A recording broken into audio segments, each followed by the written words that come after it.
दुर्ग जिला पंचायत के अध्यक्ष शालिनी यादव के अचानक हुए मौत के बाद जिला पंचायत सदस्य बर भारतीय जनता पार्टी के समर्थन ले दिव्या साहू के नाम आगू करे गे है। काली जिला मुख्यालय में पहुंच के दिव्या साहू अपन नामांकन भरिन और किहिन के उनकर नाम पर जो समर्थन जताए गे है ओला पूरा करे में निभाए में वह कोनो कसर नहीं छोड़ी। जैसे कि अभी 5 साल से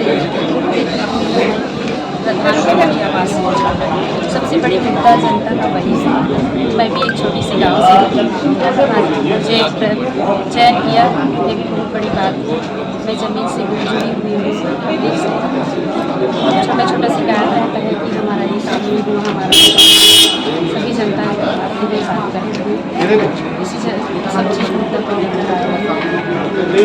वही है सबसे बड़ी प्रधानमंत्री। वह दुर्ग जिला भाजपा के अध्यक्ष जितेंद्र वर्मा कहिन की दिव्या साहू के कामकाज बहुत बने रही से यही पाए के उनका कामकाज देखत जिला पंचायत के अध्यक्ष पर उनका नाम ला आगू समर्थन करेगी है। मैं पहले बार देखा हूं कि सारे हमारे प्राथमिक सदस्य से लेकर के पूर्व कैबिनेट मंत्री तक के एक ही नाम पे गिरे हुए हैं कि इनके व्यवहार और पार्टी के प्रति समर्पण को लेकर के भारतीय जनता पार्टी ने टिकट दिया है और हम सब बहन दिव्या साहू को जिताने के लिए प्रतिबद्ध हैं।